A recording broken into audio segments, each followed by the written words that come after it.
బాబు గారు, మీకు ఇష్టమైన వంటలు చేసి తీసుకొచ్చా. అమ్మగారు వచ్చేలోగా బేగి తినేయండి. నా ఇంట్లో నేను దొంగలా అన్నం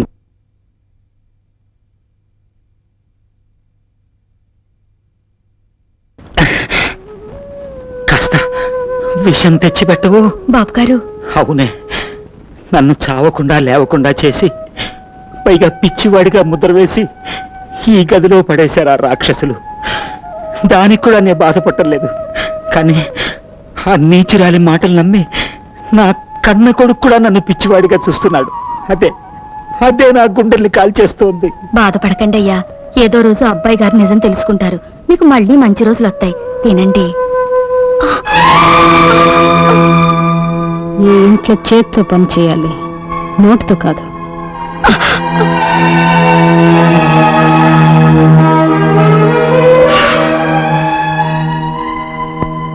ఆకలేస్తుందా బావా?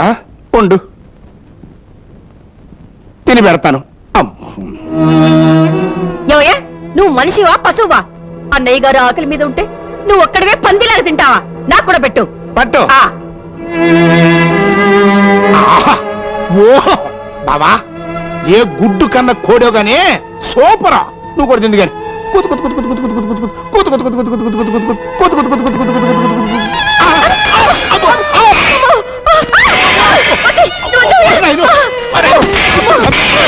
పడతాడు.